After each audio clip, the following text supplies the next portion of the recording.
And our three speakers will be Jasmin Lind. We'll welcome back Wayne Deininger and Sara Maisary.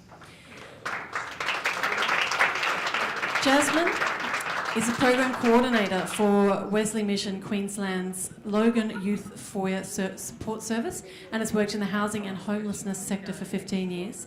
Sara is a passionate young woman who loves helping people to start achieving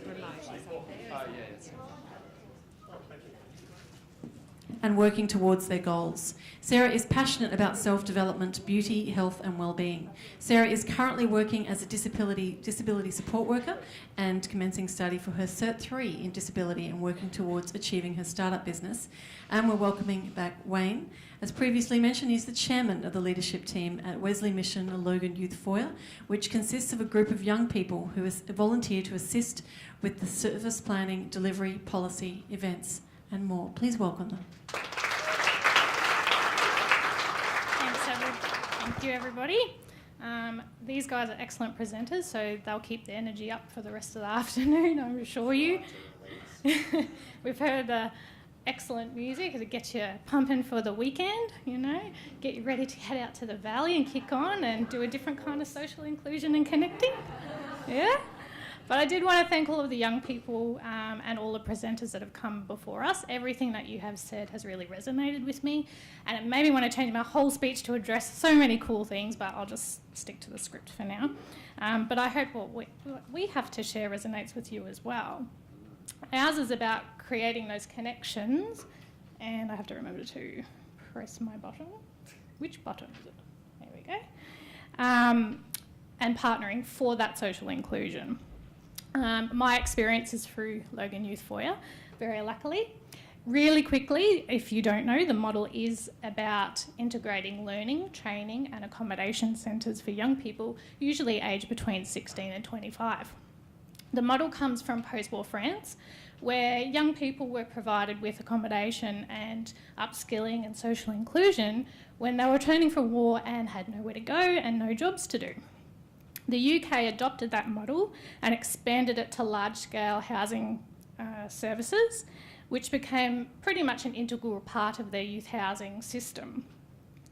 In Australia, there's roughly 15 foyer or foyer-like accommodation services, with 5 actually being accredited in the last 2 years, and another 3 undergoing accreditation, of which Logan Youth Foyer is one of them. So watch this space.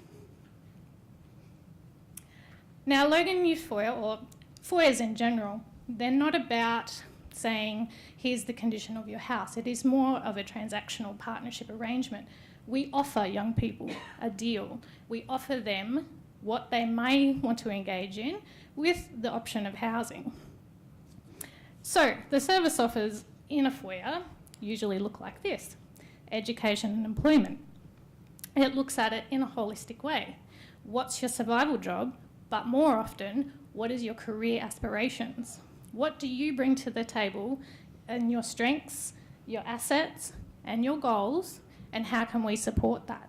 Yes, there are going to be challenges. Yes, we are going to help you work through those. Earning and learning is definitely a key focus, and that is the pathway out of the welfare system, and we are always aiming for people to be self-determined and go into the areas that they feel that they want to be in. Health and wellbeing is looked at holistically as well. We look at nutrition, your sleep, how do you feel today, how do you feel tomorrow? That's okay to feel different between those 2 days. We also look at it holistically through mental health, but in terms of mindfulness, what are your other options? What works for you in your health? We look at social connections, and my guys are here today because we want them to be involved. We want them to feel part of a community, both within the foyer and the wider community as well. To build family relationships and networks.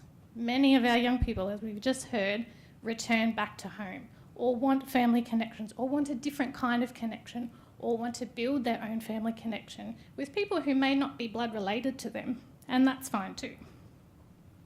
We want to look at building those natural social connections that sustain them after we go away. One of the biggest conversations we have is, what would you do if I wasn't here? Because one day we're not going to be there.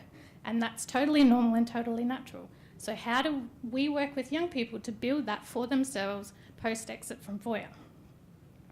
Civic participation asks the young person to create positive community connections within the service as well as outside of the service. We look at building mutual trust. We trust these young people that they know their story and they know what's best for them. And we ask them and we invite them, we create opportunities for them to actually tell us, what can we do better? What can we offer you? What works? What doesn't work? What are the gaps? We then also offer that trust back to the community. We offer these amazing young people who know this stuff. They have the skills and abilities, and we offer them back to you in a trustworthy way where you can have positive interactions and believe back in them. All of this is underpinned by the housing, of course. We offer them safe, stable and accommodation that is good quality.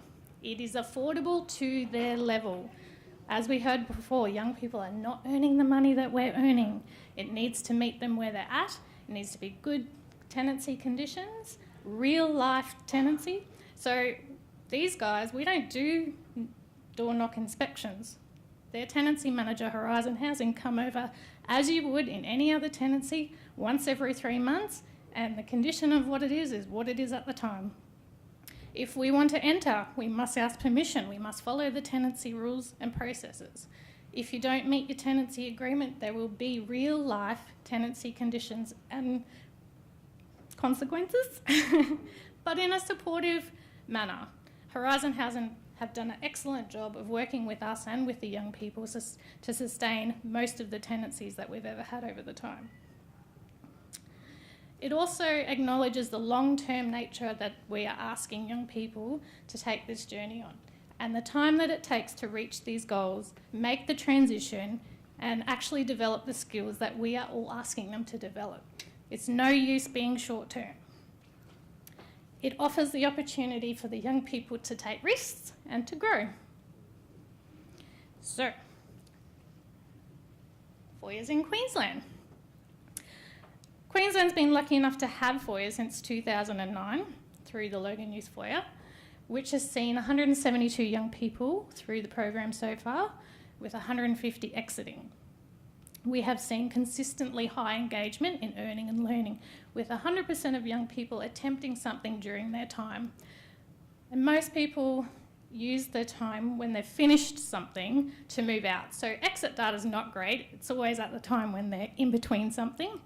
And there's probably only about 12% of young people who have disengaged completely from earning and learning.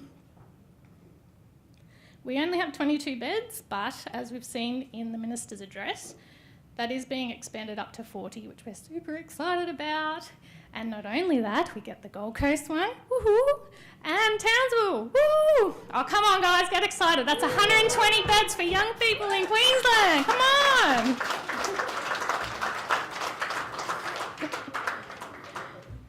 Well, I think it's awesome. I'll just pull that out of you. You're black, it's a different story. The difference in this one is that young people were involved in the consultations. They did come to the party and tell the department and the developers what worked and what didn't. In the very honest and robust way that you saw the youth panel, that was exactly the kinds of conversations that we had at the time, with the same kind of debates at the time in the rooms with those designers. And I think it was a really excellent learning process about young people's ability to prioritise what's really important and what they can compromise on. So a foyer example was a young person was asked, would you prefer to not have any office space underneath the resident's unit, for privacy? And the young person turned around and said, you know what, it's way more important that someone has somewhere to live than whether or not you might hear a little bit of noise. And, that's an amazing, beautiful thing for her to say, you know what, who cares, just give them somewhere to live. So, running alongside this is making sure that what we do is actually having an impact, and we are actually providing quality services to young people, and we are involving them in the process. So We are actually seeing at the moment a collective. Laughing at yourself.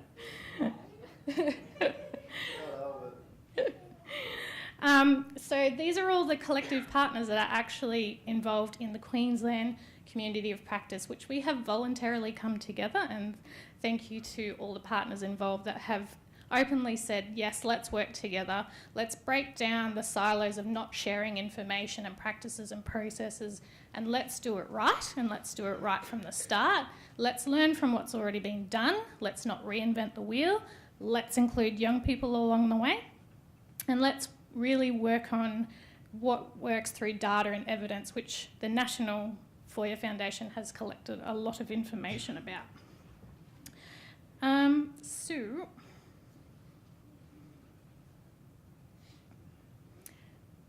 Sorry, lost my place. So what is also running alongside this when we're talking about good practice is the opportunity here to also look at, is this an opportunity to also influence policy? And Queensland Youth Housing Coalition is really driving that along with our development of the service.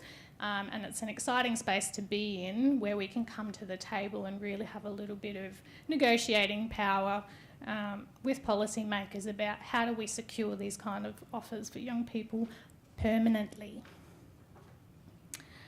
And of course, the other partner are the young people in service delivery. We want to meld the ethos of developing good quality service with young people being leaders in service delivery and of their own lives, and Foyer's always been really passionate about that. We have always had a leadership team since the commencement of our service back in 2009. It's changed over time, it's been varied, and it does really depend on the young people because it is driven by them. So the activities, Wayne is going to go through some of the things that the current group has done, but overall, the learnings from that is that it works best when they speak for themselves. We're really just there to develop them and get to watch the journey as we go. One last good news story I did want to share, because I think it is the ultimate kind of goal for all services, is that we did have a young person buy their first home.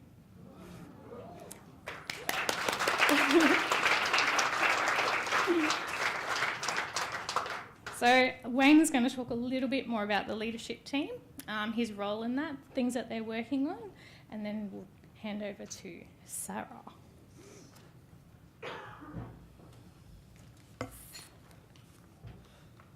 So what the leadership team is pretty much a group of young people that are committed to do some activities. For example, that I've been rolled as the chairman of the team leadership. There is others like the secondary words and the vice assistant. So what they do is one of them takes the minutes of our meeting and all that type of stuff, and the others takes notes and like ideas of what we're doing. For example, one of our team leadership people went up to Perth to talk about the Perth Foyer conference, and that was a big one. For example, another one is I went to the Gold Coast conference to talk about the expansion of our Gold Coast, and also about the ministers coming down to check out the expansions and all that stuff, even outside parking for the complex as well. With our young team, we've done a lot from halfway through last year to the start of this year. So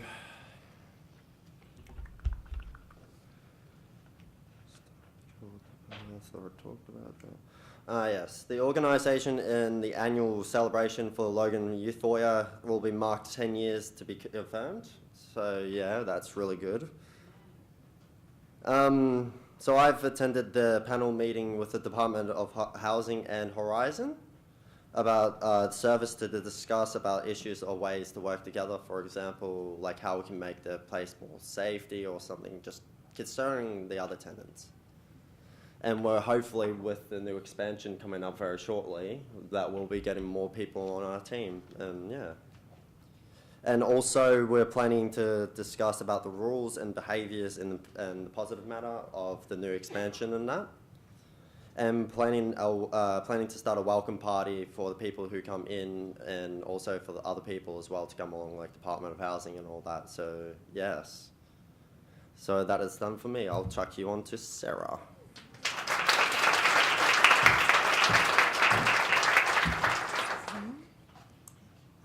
Okay, hello everyone. Like, just move yourself a bit. Like, I know you guys are all stiff.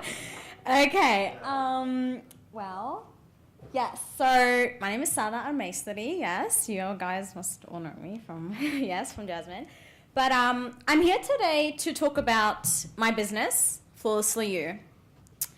It's to inspire motivation, mindfulness, and balance from a variety of topics to all people in all walks of life. I know it's big, but that's my dream. I'm building an empire, right? Take it easy. So introduction. I'm willing to learn new things. Actually, I love learning new things. Like, it just builds me up even more, and I feel like I can help a lot of people from the places I came from and from my experience. I believe that in order you learn a lot, you can give out more to people. And I'm self-motivated. Yes, I do usually have my low times, like we all do. But then you get yourself back up and you do what you need to do to reach your goals.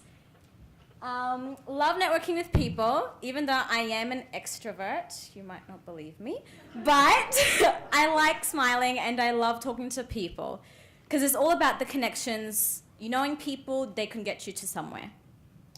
And I'm passionate about self-improvement, personal care, and helping others. Like, yes, personal care. So how it all began. All right, so back in 2014, it was a really struggle for me. I moved out of home, didn't know what I was going to do.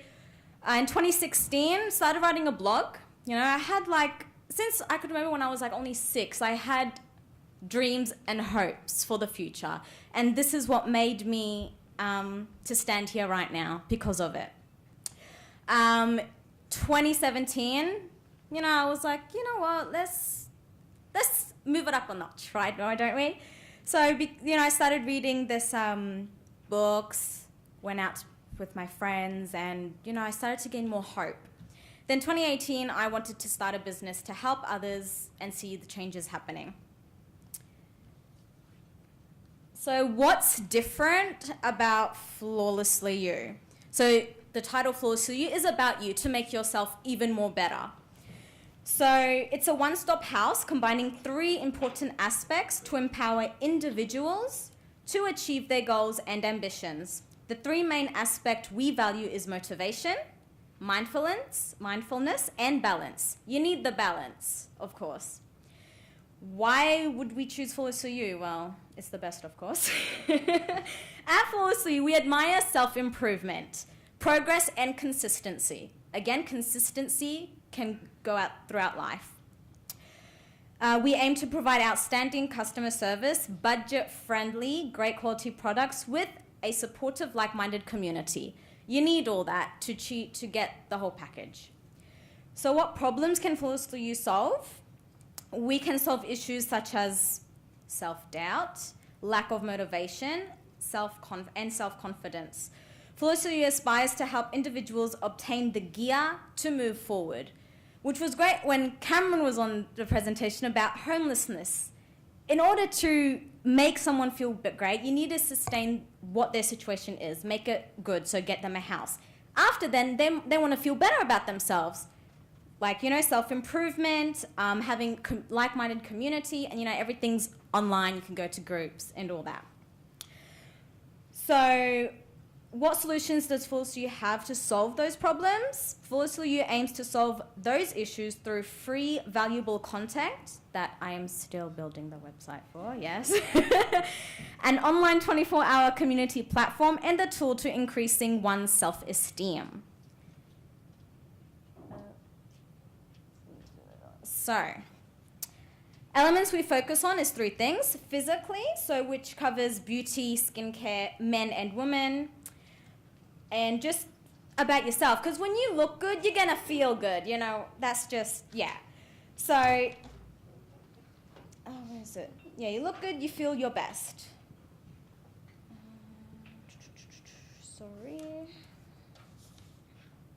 So then the mental health, so the mental health is how you feel about yourself, which you've got to work on. So the way we feel, think, and act and determines how we function in our day-to-day lives. So we introduced by selling books, articles, and showing a number of helpful guides to help improve one's self-esteem.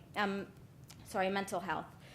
But mental health can also help us combat or prevent the mental health problems that are sometimes associated with a chronic physical illness. So like managing your stress. When you manage your stress, you're not going to have all your hair falling out, you know? Like, who wants to have all their hairs fall out? So that's one thing. Spirituality, so practice of having a sense of peace and purpose. We introduced by selling aromatherapy, including helpful tips on how to connect with your inner self. That can also improve physical health and social connections. So products we will sell in the near future. So would it be aromatherapy, skincare? Yes, I want to build Flawlessly You own skincare brand. Yes, that's what I want. And some positive books. Like, my favorite one is The Art of Happiness. It's just, yeah, I've read the book. It's amazing. You guys should try it. And The Power of Now. It's really great. But there's more. I love helping people physically, making themselves look good, mentally and spirituality. But there's also another thing that we struggle in life. And it's finance, people. Finance! So this is the team I work in. I've started working with this company. Those two there is Bruce and Lorraine. They are one of the, executives, number one executives in the company, which is called, I don't know if you guys called ACN. And I am under their team, supportive team. This is what helps people to actually save money on their bills. So to me, it's a great thing. Like, okay, people are stressing in life with a job, trying to save money, and I can support them in a way where I could at least save a couple of dollars, which is going to have an impact at the end of the year, and they could use it on a holiday, or they could use it on themselves or their family members. So what is it? It's a telecommunications service, including mobile broadband, home and small business services. How does it work? Okay. So in order to find the great deal, you've got to provide the latest bill statements, fill out a quote, and receive the quotation on no additional charges. So I get paid by the company itself. I'm not asking any money from the client I'm giving the quote to, because I'm not there to take money off them. The company that I work for, like as a team, they pay me. So how will this benefit me? Benefit you? So more choices at a greater value, one small step, one huge impact. So we help food bank. So each time you pay your bill, you're actually helping to feed a child, which is amazing. And my title is Essential Services Consultant. So yes, I'm trying to build my brand. I work as a disability support officer, trying to get my Cert 3, and I'm also doing this. Amazing.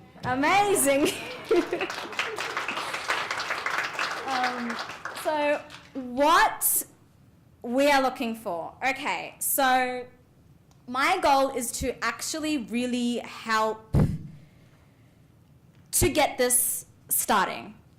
And the thing is, I would really want, if anyone has the connections to someone who can make skincare products, so cosmetic chemist, so, develops and formulates, and also word of mouth. So the challenge is, when you guys were out there, did you see a little round black table? Put up your hand if you actually took a photo of one of the... Yes, Queen! Okay, only one. Right, we can get more.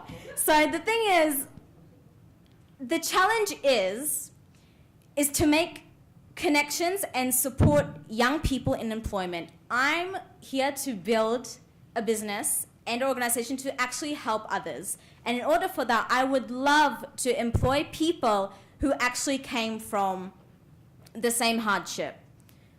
And actually, I would love to employ the people in the foyer, because I know some who are really great. But the thing is, great things in business are never done by one person, okay? It's the ability of each individual's accomplishments, like you wonderful people, that drives towards a growth, starting up a business and working in a team to maintaining a successful organization, which is my goal, like for the people. And also the people in the foyer, or who are existing in the foyer, they could also be, you know, a part of Flawlessly You and the growing team I'm building for my central service consultant. And that I am also growing my team. So I'm looking for, like, also probably first name Claire, next door neighbor. I might ask her, yes. Building a team, and also just, mate, ask your connections. It'll be great in order to see this grow and see the results happening already in Logan and maybe the world. Who knows? Thanks, Sarah. Thank you for listening. Thank you very much. This is for you, Miss Sarah. Sarah.